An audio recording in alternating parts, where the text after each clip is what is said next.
Jansangram news, बातमीची सत्यता हीच आमची ओळख. PWD कार्यालयासमोरच भोंगळ कारभार, आश्रित मुख्य रस्त्याचं काम रखडले. विद्यार्थ्यांच्या जीवाशी खेळ. आष्टी शहरातून जिथं सार्वजनिक बांधकाम विभागाच्या नाकाखालीच निष्काळजीपणाचा कळस गाठला गेलाय, मुख्य रस्त्याचं काम रखडलंय. विद्यार्थ्यांच्या जीवाशी खेळ सुरू. ठेकेदार गायब, प्रशासन मात्र गप्प. आष्टी शहरातील सार्वजनिक बांधकाम विभागाच्या कार्यालयासमोरच मुख्य रस्त्याचं काम गेल्या 1.5 वर्षापासून सुरू आहे, पण अजूनही अपूर्णच. अंदाजे 2 कोटी रुपयांचा निधी मंजूर, पण प्रत्यक्षात फक्त 600 फूट रस्ता आणि तेही निकृष्ट दर्जाचा. रस्त्याच्या एका बाजूला नालीचं काम अपूर्ण. शाळेजवळील विद्यार्थ्यांना रोज जीव धोक्यात घालून ये जा. कधी अपघात होईल सांगता येत नाही. ग्रामीण रुग्णालयाकडे जाण्यासाठीही व्यवस्थित रस्ता नाही.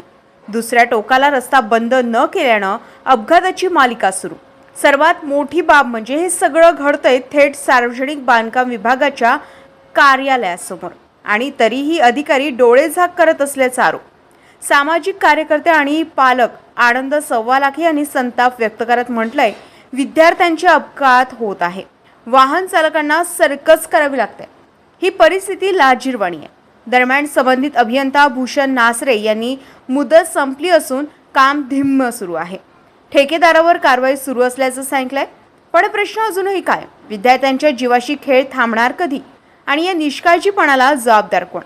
जनतेच्या पैशातून होणाऱ्या कामात असा हलगर्जीपणा प्रशासनाला जाग येणार का, हे पाहणं महत्त्वाचं ठरणार आहे. नरेश भार्गव, जनसंग्राम न्यूज, आष्टी.